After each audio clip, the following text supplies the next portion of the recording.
میرے واجب القدر، واجب الاحترام معزز دوستوں، بزرگوں، ساتھیوں، آج جمعۃ المبارک کا موضوع جو بات میں آپ کے سامنے لے کر آیا ہوں وہ یہ ہے کہ نیکیوں کو ضائع کرنے والے اعمال کون سے ہیں۔ ابھی ابھی رمضان المبارک کا مہینہ گزرا ہے، خوب رحمتوں اور برکتوں والا مہینہ تھا۔ اللہ نے اپنا احسان فرماتے ہوئے ہمیں نصیب کیا، اور جس کی جو ہمت ہو سکی، جو اسے توفیق مل سکی، اس نے اس مہینے کو اپنے لیے سعادت بنانے کی کوشش کی ہے اور خوب سے خوب اعمال کرنے کی کوشش کی۔ اور پھر رمضان المبارک کے علاوہ بھی انسان باقی مہینوں میں بھی سال بھر، اور دیکھا جائے تو ایک مسلمان زندگی بھر شعور سے لے کر موت تک، جب تک اس کے اعضاء سلامت رہتے ہیں، اس کا دل دماغ کام کر رہا ہوتا ہے، وہ اللہ کی طاعت و بندگی بجا لانے کی کوشش میں رہتا ہے اور نیک اعمال کرتا رہتا ہے کہ اللہ کی رضا نصیب ہو جائے، اللہ کی خوشنودی نصیب ہو جائے۔ معزز سامعین، لیکن بسا اوقات غفلت، لا علمی، لاپرواہی یا ہٹ دھرمی، ان میں سے کوئی بھی ایک وجہ ہو سکتی ہے کہ اس کی وجہ سے اس کے نیک اعمال، زندگی بھر کی اس کی کمائی، زندگی بھر کی اس کی محنت کا نچوڑ، وہ غارت ہونے کا اندیشہ ہوتا ہے۔ اس لیے ضروری ہے کہ ہمیں وہ پتہ چل جائے کہ کون سے اعمال ہیں جو ہمارے اعمال کو، ہماری نیکیوں کو تباہ کر دیتے ہیں، تاکہ ایک مسلمان ان کاموں سے اپنے آپ کو بچا سکے اور اپنی نیکی جو اس نے اپنی محنت سے کی ہے، اتنی قربانی اور جد و جہد کے ساتھ کی ہے، وہ اسے محفوظ طریقے سے لے کر اللہ کی بارگاہ تک پہنچ جائے، اور پھر یہ نیکی اس کو اس کی منزل، اس کا اصل ٹھکانہ یعنی جنت تک لے جانے کا سبب بن سکے۔ اس لیے معزز سامعین، آج میں آپ کے سامنے یہ موضوع لے کر آیا ہوں کہ نیک اعمال کو ضائع کرنے والے اعمال کون کون سے ہیں۔ لہٰذا ابھی سے یہ نیت کر لیجئے کہ جن اعمال کو اب ہمارے سامنے رکھا جائے گا، ہم نے ان سے اپنے آپ کو بچانا ہے، ان کاموں سے اپنے آپ کو بچا کر اپنے اعمال کو، اپنی نیکیوں کو، اجر و ثواب کو محفوظ سے محفوظ تر بنانا ہے۔ سورہ کہف کی جو آخری آیات میں نے آپ کے سامنے خطبے میں تلاوت کی ہیں، ان میں بھی اللہ تعالیٰ نے کچھ اسی طرح کی بات کی ہے۔ فرمایا کہ قُلْ هَلْ نُنَبِّئُكُمْ بِالْأَخْسَرِينَ أَعْمَالًا، کہ اے پیغمبر آپ ان کو کہہ دیں، کیا میں تمہیں نہ بتاؤں کہ وہ کون سے لوگ ہیں جو اپنے اعمال کے اعتبار سے سب سے زیادہ گھاٹے میں ہیں، سب سے زیادہ خسارے میں ہیں، نقصان میں ہیں۔ اعمال کر رہے ہیں لیکن اس کے باوجود وہ خسارے میں ہیں۔ رسول اللہ صلی اللہ علیہ وسلم سے کہا جا رہا ہے کہ آپ اپنی قوم سے پوچھیں۔ آگے فرمایا الذین ضل سعیہم فی الحیات الدنیا، یہ وہ لوگ ہیں جو دنیاوی زندگی کے اندر کوشش کرتے ہیں، اعمال کی دوڑ دھوپ کر رہے ہوتے ہیں، جد و جہد کر رہے ہوتے ہیں۔ وَهُمْ يَحْسَبُونَ أَنَّهُمْ يُحْسِنُونَ صُنْعًا، اور وہ یہ گمان بھی رکھتے ہیں کہ جس راستے پہ وہ چل رہے ہیں، جن نیک اعمال کے لیے وہ دوڑ دھوپ کر رہے ہیں، کوشش کر رہے ہیں، یہ واقعی ان کے لیے بہت بہتر ہے۔ لیکن اولئک الذین کفروا بآیات ربہم ولقائہ فحبطت اعمالهم فلا نقیم لهم یوم القیامت وزنا، چند کام ایسے ہیں کہ جن کی وجہ سے ان کے سارے اعمال غارت ہو جاتے ہیں، ان کے اعمال ضائع ہو جاتے ہیں، اور فرمایا کہ قیامت کے دن وہ اس حال میں اللہ کے حضور پیش ہوں گے کہ ان کے اعمال کا کوئی وزن نہیں ہوگا، بالکل کھوکھلے اور خالی مخولی وہ اللہ کے سامنے آئے۔ اب معزز سامعین، یہ آیت بھی بتلا رہی ہے کہ بہت سے ایسے لوگ ہوں گے کہ جو اعمال تو کریں گے لیکن ان کے اعمال ان کو کوئی فائدہ نہیں دے پائیں گے، ان کے اعمال ان کے لیے باعث اجر و ثواب نہیں بن سکیں گے، یا وہ ابتداً تو باعث اجر و ثواب ہوں گے لیکن اس کے بعد اللہ تعالیٰ کسی عمل کی وجہ سے، کسی ان کی بدکاری کی وجہ سے، جو اب آئندہ باتوں میں آپ کے سامنے انشاءاللہ وہ شمار بھی کرواؤں گا، اس کی وجہ سے ان کے اعمال کو ضائع کر دیں۔ اب معزز سامعین، ہم نے سب سے پہلے یہ دیکھنا ہے کہ یہ کون سے ایسے اعمال ہیں جو انسان کی نیکیوں کو غارت کر دیتے ہیں، نیکیوں کو ختم کر دیتے ہیں۔ سب سے پہلے تو معزز سامعین، سورہ حجرات کے اندر اللہ تعالیٰ نے فرمایا یا ایھا الذین آمنوا، اے ایمان والو، لا تقدموا بین یدی اللہ ورسولہ، کہ تم اپنے آپ کو اللہ اور اس کے رسول سے آگے مت کرو۔ اب یہاں پہ معزز سامعین، اللہ اور اس کے رسول سے آگے نہ کرنے کا مطلب یہ ہے کہ اپنی رائے کو مؤخر رکھو اور اللہ اور اس کے رسول کی بات اور اس کے حکم کو ہمیشہ مقدم رکھو، اپنی عقل کو پیچھے رکھو اور اللہ اور اس کے رسول کے حکم کو مقدم رکھو، ایک معنی یہ ہے۔ اور فرمایا واتقوا اللہ، اللہ سے ڈرتے رہو، ان اللہ سمیع علیم، بے شک اللہ تعالیٰ سننے جاننے والے ہیں۔ آگے فرمایا یا ایھا الذین آمنوا، اے ایمان والو، لا ترفعوا اصواتکم فوق صوت النبی، اپنی آوازوں کو اپنے پیغمبر، اپنے نبی کی آواز سے بلند نہ کرو۔ اور فرمایا کہ وَلَا تَجْهَرُوا لَهُ بِالْقَوْلِ كَجَهْرِ بَعْضِكُمْ لِبَعْضٍ، تم پیغمبر کے ساتھ اس طرح بے پرواہی میں بلند آواز سے باتیں نہ کرو جس طرح تم آپس میں کرتے ہو۔ اور فرمایا کہ أَن تَحْبَطَ أَعْمَالُكُمْ وَأَنْتُمْ لَا تَشْعُرُونَ، اگر تم نے یہی رویہ اپنائے رکھا تو تمہیں خبر بھی نہ ہوگی کہ تمہارے سارے کے سارے اعمال ضائع ہو جائیں۔ اب معزز سامعین، اس کی تفسیر میں محدثین نے، مفسرین نے ایک دو باتیں لکھی ہیں، میں وہ آپ کے سامنے عرض کرنا چاہتا ہوں۔ پہلی بات تو یہ ہے کہ ان آیات مبارکہ کا جو شان نزول ہے وہ کچھ اس طرح ہوا کہ بنو تمیم ایک قبیلہ ہے عرب کا، وہ رسول اللہ صلی اللہ علیہ وسلم کی خدمت میں اسلام قبول کرنے کے لیے یا اسلام کے بارے میں معلومات لینے کے لیے حاضر ہوا۔ رسول اللہ صلی اللہ علیہ وسلم کے ایک صحابی تھے جسے خطیب النبی بھی کہا جاتا ہے، حضور کے دربار میں حضور کی اجازت سے وہ خطابت فرمایا کرتے تھے، بڑی ان کی بلند آواز تھی، ثابت ابن قیس بن شماس رضی اللہ تعالی۔ اللہ تعالیٰ نے خطابت کا ملکہ ان کو بڑا وافر عطا فرما رکھا تھا، تو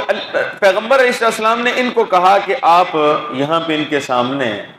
خطابت کریں، تقریر کریں، ان کو اسلام کے بارے میں روشناس کریں۔ انہوں نے وہاں پہ جو ہے وہ تقریر کی، اور پھر جب وہ بنو تمیم والے مسلمان ہو گئے تو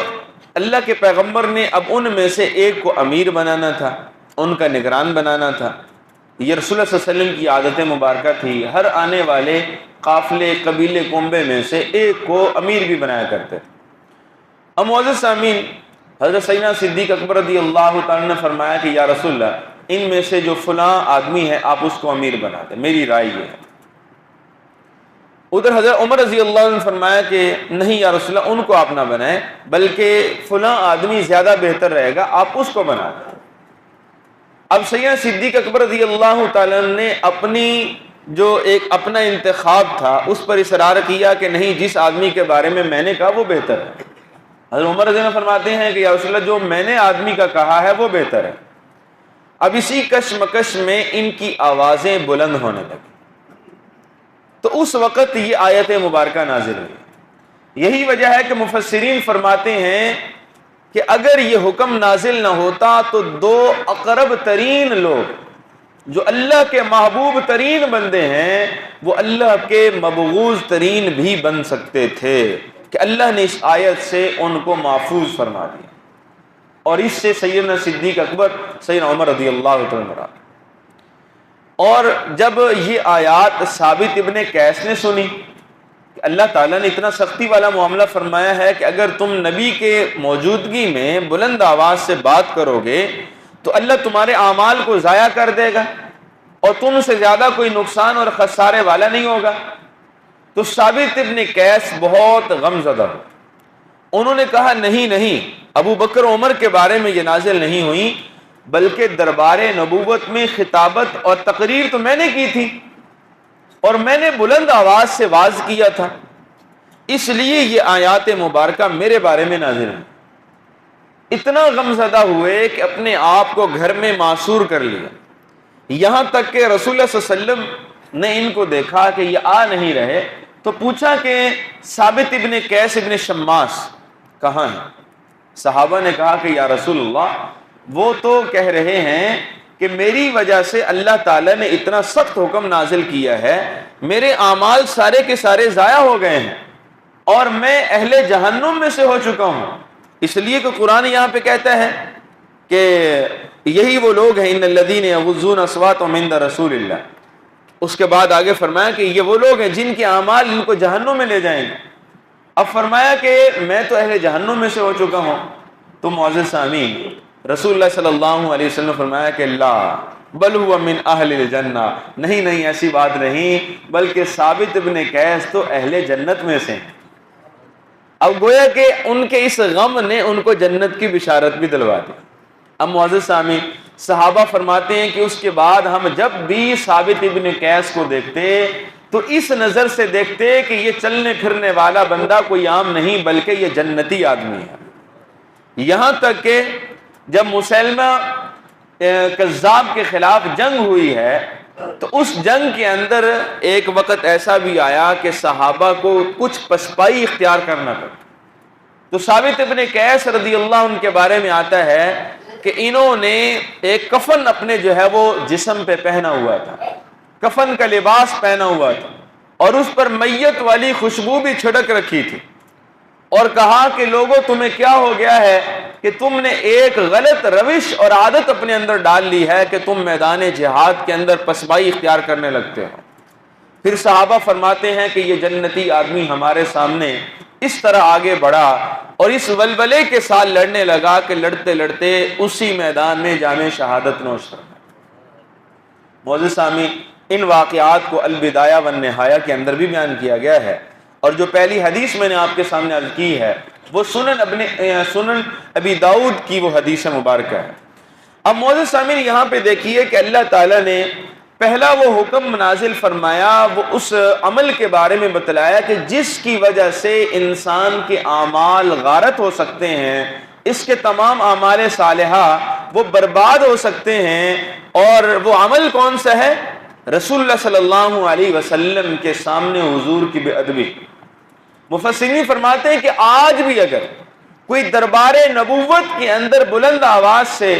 جاہلانہ طریقے سے بولے گا تو وہ بھی رسول اللہ صلی اللہ علیہ وسلم کی بے ادبی ہی تصور کی جائے۔ اس لیے مسلمان کو چاہیے کہ آج بھی جب اسے یہ سعادت ملے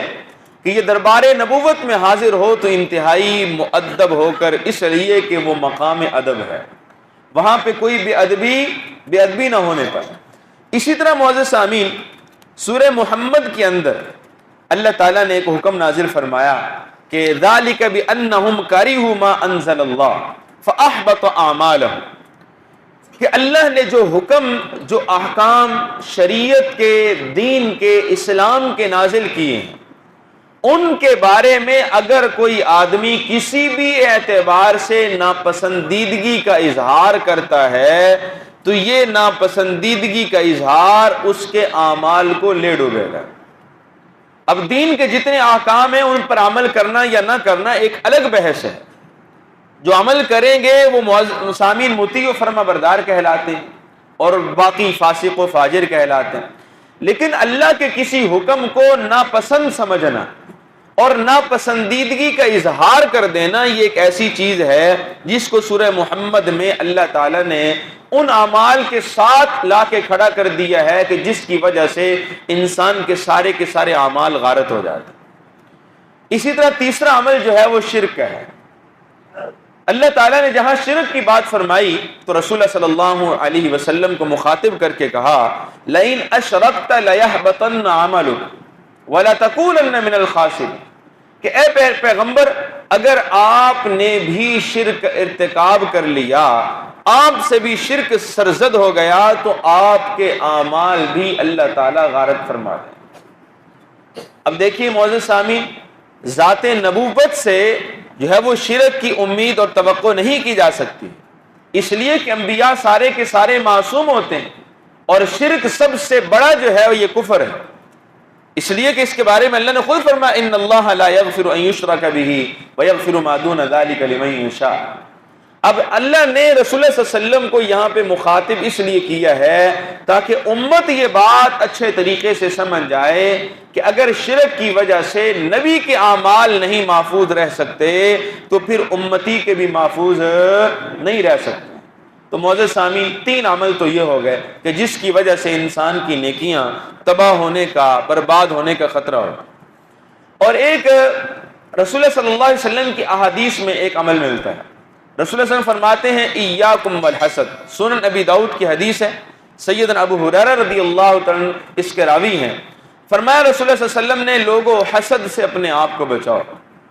اس لیے کہ ان الحسد یاکل الحسنات کما تاکل النار الحطب، کہ بے شک حسد نیکیوں کو ایسے ختم کر دیتا ہے، ایسے کھا جاتا ہے جیسا کہ آگ خشک لکڑی کو ختم کر دیتی ہے۔ اب معزز سامعین، حسد کیا ہے؟ حسد یہ ہے کہ انسان اگر کسی اپنے مسلمان بھائی کے پاس یا کسی کے پاس بھی کوئی نعمت دیکھے اور پھر اس نعمت پر وہ تل ملا اٹھے، وہ جی اس کا تنگ ہو جائے کہ یہ نعمت اس کو کیوں مل گئی ہے۔ اگر معزز اچھا، اس کے مقابلے میں ایک دوسری چیز ہے جسے اہل علم نے غبطہ کا نام دیا ہے۔ اب غبطہ یہ بہت جو ہے وہ لائق تعظیم چیز ہے، اسے اچھا کہا گیا ہے۔ اب معزز سامعین، اسے اردو کے اندر رشک کہا جاتا ہے، یعنی ہم اگر کسی کے پاس کوئی نعمت دیکھیں تو اس نعمت کو دیکھ کر جی نہ چرائیں، گھبرائیں نہیں، بلکہ اس کو دعائیہ کلمات سے نوازیں، خوشی کا اظہار کریں، بارک اللہ، اس طرح کی جو ہے وہ دعائیں دیں، اور ساتھ دل ہی دل میں اللہ سے دعا بھی کر لی جائے، اے اللہ جس طرح آپ نے میرے اس مسلمان بھائی کو یہ نعمت عطا کی ہے، آپ مجھے بھی نعمت عطا فرما دیں۔ اب یہ لائق تعظیم، یہ مقام مدح میں ہے۔ اس لیے معزز سامعین، اب یہ چار اعمال قرآن و سنت کی روشنی میں ہمارے سامنے ایسے آ چکے ہیں کہ جن کی وجہ سے نیکیاں برباد ہو جاتی ہیں، اعمال ضائع ہو جاتے ہیں۔ اور یاد رکھیے، لوگ اکثر سوال بھی کرتے ہیں کہ یہ نیکی کیا ہے، اس کی حیثیت کیا ہے، نیکی کسے کہتے ہیں، اعمال پر جو اجر ملتا ہے اس کا معنی کیا ہے؟ تو بھائی اس بات کو اچھے طریقے سے سمجھ لیجئے کہ نیکی یہ آخرت کا سکہ ہے، یہ آخرت کی کرنسی ہے۔ جس طرح ہم دنیا کے اندر لین دین کے لیے روپے پیسے میں معاملات طے کرتے ہیں، کل آخرت میں جو معاملات طے ہوں گے وہ نیکیوں اور بدیوں کے ساتھ ہوں۔ وہاں پہ جو حقوق لوگوں کے ہمارے ذمہ ہوں گے، ان کی جو ویلیو ہے وہ معزز سامعین نیکیوں کی صورت میں طے کی جائے اور اس صورت میں لوٹائے جائیں، اور اگر نیکیاں ساری کی ساری ختم ہو گئی، تقسیم ہو گئی، تو ان کے گناہ جو ہے وہ انسان کے پلے میں ڈال دیے جائیں۔ اب یہاں پہ ایک واقعہ سنیے، پھر بات کو مکمل کر لیتے ہیں۔ حضرت صعصع ابن ناجیہ بنو تمیم کے تھے، صعصع ابن ناجیہ رضی اللہ تعالیٰ عنہ، بڑھاپے کی حالت ہے، رسول اللہ صلی اللہ علیہ وسلم کے پاس مسلمان ہونے کے لیے آئے تو رسول اللہ صلی اللہ علیہ وسلم نے اسلام قبول کروایا اور کلمہ پڑھایا، تو مسلمان ہونے کے بعد ایک سوال حضور سے کر دیا، کہا کہ یا رسول اللہ، دور کفر کے اندر جو نیکیاں کر رکھی ہیں وہ کفر کی وجہ سے ختم سمجھی جائیں گی یا ان پر اللہ اجر عطا کرے گا؟ تو حضور نے پوچھا، ساسا آپ نے ایسی کون سی نیکی کی ہے جس پر آپ اجر و ثواب کی امید لے کر یہ سوال کر رہے ہیں؟ تو حضرت ساسا ابن ناجیہ نے کچھ دیر کے لیے توقف کیا، سر کو نیچے جو ہے وہ ڈالا، پھر آنکھیں اٹھائیں اور کہا، یا رسول اللہ، ایک دفعہ ایسا ہوا کہ میری 10 ماہ کی گابھن 2 اونٹنیاں میرے باڑے سے بھاگ گئیں۔ فرماتے ہیں میں ان کو ڈھونڈنے کے لیے جو ہے وہ اپنے تیسرے ایک اونٹ پر سوار ہوا اور صحرا کے اندر چل پڑا، نشانات پر چلتا رہا۔ بالآخر میں ایک ایسے جو ہے وہ مقام پہ پہنچا جہاں پہ ایک بزرگ تھے اور وہ اپنے اونٹ چرا رہے تھے۔ میں نے اس سے پوچھا تو انہوں نے کہا، ہاں بالکل آپ کی اونٹنیاں آئی ہیں اور میرے ان اونٹوں کے ساتھ شامل ہو گئی ہیں، پہچان کرو۔ میں نے دیکھا وہ واقعی وہاں پہ تھیں۔ فرماتے ہیں کہ وہاں پہ اس نے میری ضیافت کے لیے کچھ منگوایا، کچھ بات چل پڑی، تو باتوں میں کچھ دیر مجھے وہاں پہ لگ گئی۔ فرماتے اتنے میں اس کے گھر سے کسی بچے کے رونے کی آواز، نو مولود گھر میں پیدا ہو، تو اس نے جو ہے وہ آواز دے کر پوچھا کہ کیا ہوا ہے، بیٹا ہوا ہے یا بیٹی ہوئی؟ تو کہتے ہیں کہ میں نے اس سے پوچھ لیا کہ بیٹا ہوگا تو آپ کا رویہ کیا ہوگا، آپ کیا کریں گے، آپ کے جو ہے وہ نظریات کیا ہیں، اور بیٹی ہوئی تو پھر آپ کیا چاہتے ہیں؟ تو انہوں نے کہا کہ اگر بیٹا ہوگا تو اچھی تعلیم دوں گا، اس کو عربی کا ادب سکھاؤں گا، اور جو ہے وہ اس کو ایسے جو ہے وہ میں پڑھاؤں گا، سیر کراؤں گا، شکار سکھاؤں گا، جس طرح اس کو، اور نیزہ بازی سکھاؤں گا، فلاں۔ اور ساسا کہتے ہیں کہ یا رسول اللہ، میں نے اس سے کہا اگر بیٹی ہوئی تو پھر؟ اس نے کہا بیٹی ہوگی تو زندہ درگور کر لوں گا، وہ تو رہنے کے قابل نہیں ہے، میں اپنے لیے کسی کو داماد بنانا پسند نہیں کر سکتا۔ فرماتے ہیں کہ یا رسول اللہ، قسمت ایسی کہ خادمہ جس نے آ کر آواز دی، بتلانے والی نے بتلایا کہ آپ کے گھر میں اللہ نے بیٹی دی۔ اب میں نے اس سے دوبارہ پوچھا کہ آپ اس کو واقعی زندہ دفن کر دیں گے؟ اس نے کہا ہاں بالکل میں اس کو زندہ دفن کر دوں۔ میں نے اسے کہا پھر آپ ایسا کیوں نہیں کرتے کہ یہ مجھے دے دیں؟ اس نے کہا اچھا اگر آپ لینا چاہتے ہیں تو پھر میں آپ کو فری نہیں دوں گا، میں اس کی قیمت لوں گا۔ تو میں نے پوچھا قیمت کیا لوگے؟ اس نے کہا کہ آپ کیا دے سکیں گے؟ میں نے کہا کہ یہ جو 2 گابن اونٹنیاں 10 مہینے کی، لوگوں آپ بھی یہاں پہ جو ہے وہ مویشی پالتے ہو، جب ایک جانور تیار ہو جاتا ہے تو کتنی اس کو جو ہے اس سے توقعات مالک کو ہوتی ہیں، وہ کتنا پسند ہوتا ہے، اور 2 اونٹنیاں ہیں 10 ماہ کی گابن ہیں۔ انہوں نے سا کہتے ہیں یا رسول اللہ، میں نے کہا میں دونوں دینے کے لیے تیار۔ اس نے کہا نہیں، جس اونٹ پر سوار ہو کے آئے ہو میں یہ بھی لوں گا، پھر جو ہے وہ بچی دوں گا۔ میں نے کہا ٹھیک ہے آپ یہ بھی لے لیں، لیکن اتنا کریں کہ ایک خادم ساتھ بھیج دیں تاکہ ہم گھر تک تو پہنچ جائیں، وہ واپس لے کے آ جائے گا۔ اب فرماتے ہیں کہ یا رسول اللہ، میں نے یہ 3 اونٹ اس کو دیے اور اس کی بچی میں نے اپنے گھر کے اندر رکھی۔ اب فرماتے ہیں کہ یا رسول اللہ، جب میں نے اس بچی کو گھر میں پالا پوسا، اس کی خدمت کی، شفقت کی، محبت کی، اللہ کی وہ رحمتیں جو میں نے زندگی بھر نہ دیکھی تھیں، وہ ان رحمتوں نے میرے گھر کے اندر ڈیرے ڈالے۔ ایسی رحمتوں کے دروازے کھلے کہ میں حیران ہو گیا۔ اور پھر یا رسول اللہ، مجھے اس نیکی کا چسکا لگ گیا۔ اب میں عرب کے جو ہے وہ ریگستانوں میں، صحراؤں میں اور جو ہے وہ وادیوں میں گھومتا تھا، چلتا تھا، پھرتا تھا، اور میرا یہی مشغلہ ہوتا تھا کہ میں گھرانوں کو تلاش کروں کہ جس گھر کی بچیاں زندہ درگور ہوتی ہیں۔ یا رسول اللہ، میں ہر بچی کے بدلے میں 3 اونٹ ان کو دیتا اور ایک بچی میں ان سے لے لیتا، اور فرمایا کہ یا رسول اللہ، اس وقت میرے گھر میں 360 بچیاں پل رہی ہیں۔ میں آپ سے یہ پوچھنا چاہتا ہوں کہ اللہ تعالیٰ میری اس نیکی پر مجھے اجر عطا فرمائیں گے یا نہیں؟ رسول اللہ صلی اللہ علیہ وسلم نے اپنی آنکھوں کو جھکایا اور پھر ما زاغ البصر کی آنکھوں کو جب اٹھایا تو اس سے آنسو برس رہے تھے، اور حضور نے فرمایا کہ ساسا، یہ جو اللہ نے آپ کو اسلام کی دولت دی ہے، واللہ یہ اسی آپ کی نیکی کا آپ کو اجر مل رہا ہے۔ تو معزز سامعین، اب دیکھیے کہ ایک نو مسلم ہے، اسے اپنے ان اعمال کی فکر ہے جو اس نے زمانے کفر میں کر رکھے ہیں۔ ہم زمانے اسلام کے اندر مسلمان ہونے کی حالت میں کچھ اعمال کرتے ہیں، جتنی اللہ ہمیں توفیق دیتا ہے. لیکن ہماری لا علمی اور ہماری جہالت کی وجہ سے کچھ کام ہم ایسے کر بیٹھتے ہیں جن کی وجہ سے وہ جد و جہد اور وہ ساری کی ساری محنت غارت ہو جاتی ہے اور وہ اعمال ضائع ہو جاتے ہیں. اور معزز سامعین، یہ 4 عمل میں نے آپ کے سامنے بتلا دیے ہیں جن کی وجہ سے نیکی ضائع ہونے کا اندیشہ ہے. ہم نے کوشش کرنی ہے کہ ان 4 اعمال سے اپنے آپ کو بچا سکیں. اللہ تعالیٰ سے دعا ہے کہ اللہ تعالیٰ توفیق عمل عطا فرمائے.